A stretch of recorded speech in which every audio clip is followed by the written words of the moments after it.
হাই everyone, মই বাবুৰি কিচেনলৈ সকলোকে স্বাগতম জনাইছোঁ। আশা কৰিছোঁ আপোনালোক সকলোৱে ভালে কুশলে আছে। আজি একদম বহুত দেৰি হৈ গ'ল আৰু এতিয়া মই আচলতে দুপৰীয়া ভাত বনাব লৈছোঁ। আৰু আজি ভাতৰ লগত আচলতে এটা বইল ফিছৰ ৰেচিপি বনাব খুজিছোঁ। ভাবিলোঁ আপোনালোকৰ লগতো শ্বেয়াৰ কৰোঁ আৰু আজি কিনো কৰোঁ তাৰ পাছত আপোনালোকৰ লগত অকণ শ্বেয়াৰ কৰি থাকিম। আশা কৰিছোঁ আজিৰ ব্লগটো চাই আপোনালোকে ভালো পাব আৰু তাৰ লগতে ৰেচিপিটো চাই ভাল পাব। একদম আজি অকণমান বেলেগ ধৰণে বনাম বইল ফিছটো, সেইকাৰণে ভাবিলোঁ আপোনালোকৰ লগত শ্বেয়াৰ কৰোঁ। তেনেহ'লে আহক প্ৰথমতে বইল ফিছটো বনাওঁ আৰু ব্লগটো আৰম্ভ কৰোঁ। আজি এই বইল ফিছৰ ৰেচিপিটো মই মটকাত বনাম, মানে মাটিৰ বাচনত বনাম। তাৰ কাৰণে গেছত তুলি দিলোঁ আৰু দিছোঁ 1.5 গিলাচ পানী দিছোঁ আৰু গৰম হ'বলৈ দিছোঁ। আৰু এইফালে মই এটা বিলাহী পুৰি লৈছোঁ আৰু আপোনালোকে যদি আলু খায় তেতিয়াহ'লে আলু পুৰি ল'ব পাৰে, প্ৰথমতে সিজাই পেলাই তাৰপিছত এনেধৰণে পুৰি ল'ব পাৰে। আৰু নহ'লে চৌকাত যদি জুই থাকে তেতিয়াহ'লে জুইটো পুৰি ল'ব পাৰে। আৰু যিহেতুকে মই আলু নাখাওঁ সেইকাৰণে মই দিয়া নাই। ৰেচিপিটোৰ কাৰণে এয়া লৈছোঁ নহৰু, 12 ফুটা নহৰু লৈছোঁ, 1 ইঞ্চি আদা লৈছোঁ আৰু এইফালে এয়া মান ধনিয়া। যিকোনো মানে বইল ৰেচিপিত মান ধনিয়াটোৱে বিৰাট ধুনীয়া লাগে, মানে ফ্লেভাৰটো বিৰাট ধুনীয়া হয়। আৰু এইফালে ডাঙৰ এটা পিঁয়াজ মই এনেকৈ ডাঙৰ ডাঙৰকৈ কাটি লৈছোঁ। এইখিনি দেখিছেনে পানীখিনি গৰমেই হোৱা নাই আৰু গৰম হয় মানে এতিয়া মই আদা নহৰুখিনি খুন্দনাত খুন্দি ল'ম। আৰু এতিয়া দিছোঁ এচামুচ নিমখ দিছোঁ। নিমখটো দিছোঁ এইটো কাৰণে যাতে খুন্দোতে মানে উফৰি নাযায় আৰু ধুনীয়াকৈ মানে পেষ্ট এটা হৈ যায়, সেইটো কাৰণে দিছোঁ। আপোনালোকে চাগে নিশ্চয় জানেই। আৰু এয়া দেখিছেনে খুন্দি ল'লোঁ। আৰু এতিয়া মই পিঁয়াজ অকণমান দি দিছোঁ। পিঁয়াজখিনি খালি মই থেতালি ল'ম। এইখিনি থেতালি ল'লোঁ আৰু এতিয়া পানীখিনি উতলি আহিলে আৰু এতিয়া ইয়াত দিছোঁ যিখিনি আদা নহৰু খুন্দি লৈছিলোঁ 2 চামুচ দিছোঁ আৰু দিছোঁ কাটি লোৱা পিঁয়াজখিনি আৰু এতিয়া উতলিবলৈ দিম। এতিয়া যিটো বিলাহী পুৰি লৈছিলোঁ সেই পুৰি লোৱা বিলাহীটোৰ বাকলিখিনি গুচাই লৈছোঁ আৰু সৰু সৰুকৈ টুকুৰা কৰি লৈছোঁ আৰু টুকুৰা কৰি লৈ পেলাই সেইটো উতলি থকা আদা নহৰুখিনি দি দিছোঁ। মই এটা বিলাহী দিছোঁ, যিহেতুকে মই দুজনৰ কাৰণে বনাইছোঁ। আপোনালোকে যদি বেছিকৈ দিব খোজে তেতিয়াহ'লে বেছিকৈও দি দিব পাৰে। আৰু এইখিনি লাহে লাহে উতলি আহিছে। মই যিহেতুকে আদা নহৰুখিনি বটোতে নিমখ দিছিলোঁ সেইকাৰণে এবাৰ টেষ্ট কৰি চালোঁ, দেখিলোঁ নিমখৰ পৰিমাণটো খুব বেছি হৈছে। সেইকাৰণে আপোনালোকে বাৰু কি কৰে, নিমখ যদি আঞ্জা ভাজিত বেছি হয় এটা আলু কাটি দিবচোন, তেতিয়া নিমখৰ পৰিমাণটো কমি আহে। আৰু এতিয়া মান ধনিয়া দি দিছোঁ আৰু ঢাকনখন 10 মিনিটৰ কাৰণে ঢাকনখন মাৰি দিছোঁ। 10 মিনিটৰ পিছত আকৌ চাই লৈছোঁ নিমখৰ পৰিমাণটো কমিলে নাই। এতিয়া একদম পূৰা কমি গৈছে। আৰু এতিয়া মাছ 2 পিচ দি দিছোঁ আৰু আধা গিলাচ পানী দি দিছোঁ আৰু 10 মিনিটৰ কাৰণে ঢাকনখন মাৰি দিছোঁ।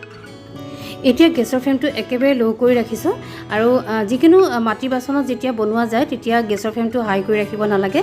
এয়া ফ্ৰেণ্ডছ 10 মিনিট হৈ গ'ল আৰু এতিয়া চাই লৈছোঁ আৰু এতিয়া ইয়াতে দিছোঁ 6টা জলকীয়া ফালি ফালি দিছোঁ আৰু অকণমান লৰাই দিছোঁ। কিন্তু এটা কথা, যদি বইল ফিছ এনেকৈ বনোৱা যায় তেতিয়াহ'লে সঘনাই লৰাই থাকিব নালাগে, তেতিয়া সেই মাছৰ যে এটা গোন্ধ ওলায় সেই গোন্ধটো ওলাব। গতিকে ইমান লৰাই থাকিব নালাগে। মই এনেই অকণমান লৰাই দিছোঁ। এতিয়া আকৌ 10 মিনিটৰ কাৰণে ঢাকনখন মাৰি দিম, কাৰণ মাছটো সিজা নাই। এয়া 10 মিনিট হৈ গ'ল আৰু এতিয়া চাই লৈছোঁ আৰু এতিয়া ধুনীয়াকৈ মাছটো সিজি গৈছে আৰু আঞ্জাখনো একদম ঘন হৈ আহিছে। এতিয়া আকৌ মান ধনিয়া দি দিছোঁ, কাৰণ বইল আঞ্জাত সদায় মান ধনিয়া দিলে ভাল লাগে। আঞ্জাখন হৈ গ'ল আৰু এতিয়া গেছটো অফ কৰি দিছোঁ। অফ কৰি দিয়াৰ পাছতো চাওকচোন কি ধুনীয়াকৈ উতলি আছে। আৰু এতিয়া মই ঢাকনখন মাৰি থৈ দিম আৰু ঢাকনখন মাৰি থৈ দিয়াৰ পাছতো অকণ পিছত আকৌ দেখুৱাইছোঁ আপোনালোকক। এয়া চাওক আঞ্জাখন একদম উতলি আছে। মাটিৰ বাচনত বনালে এনেকৈ বহুত দেৰিলৈ এনেকৈ গৰম হৈ থাকে আৰু আপোনালোকক ডিটেইলছ আপোনালোকক পিছত জনাম বাৰু। আকৌ এতিয়া ঢাকনখন মাৰি থৈ দিছোঁ আৰু এতিয়া মই ছাৰ্ভ কৰি দিছোঁ।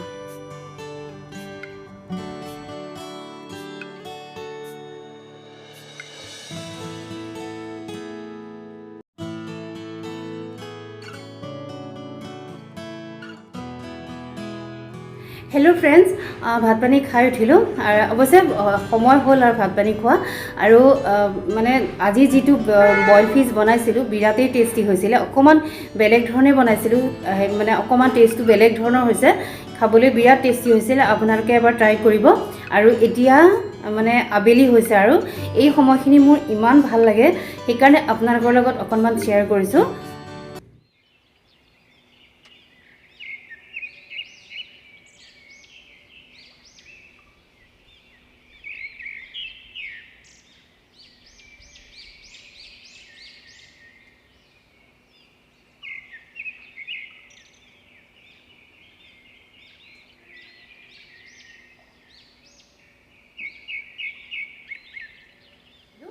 আৰু অকণ পিছত যাম চশমা আনিবলৈ, কাৰণ কি হৈছে চকু দেখুৱাইছিলোঁ, মানে চকু অলপমান প্ৰব্লেম হৈছে, সেইকাৰণে চশমা দিলে। গতিকে চশমাযোৰ আনিবলৈ যাম আৰু আপোনালোককো লগত অকণ শ্বেয়াৰ কৰিম। তেনেহ'লে গৈ থাকোঁ আৰু তাৰপিছত আপোনালোকক দেখুৱাই দিম।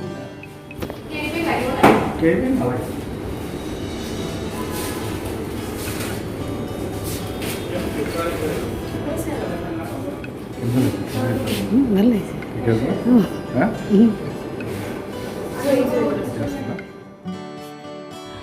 ফ্ৰেণ্ডছ, আমি চশমা ল'বলৈ আহিলোঁ। চশমাযোৰ আচলতে লেন্স কাৰ্ডতে অৰ্ডাৰ দিছিলোঁ। আমাৰ ঘৰৰ একেবাৰে ওচৰতে হয়, সেইকাৰণে তাতে অৰ্ডাৰ দিলোঁ। আৰু এতিয়া পিন্ধি পেলাই চাইছোঁ, মানে মোক সুধি আছে দেখিছোঁ নে নাই, এনেকৈ সুধি আছে। আৰু আজি ভাবিলোঁ ব্লগটো মই ইমানতে সামৰণি মাৰোঁ। আজি ব্লগটো আপোনালোকৰ কেনে লাগিল কমেণ্ট কৰি জনাবলৈ নাপাহৰিব। কমেণ্ট কৰিব, লাইক কৰিব।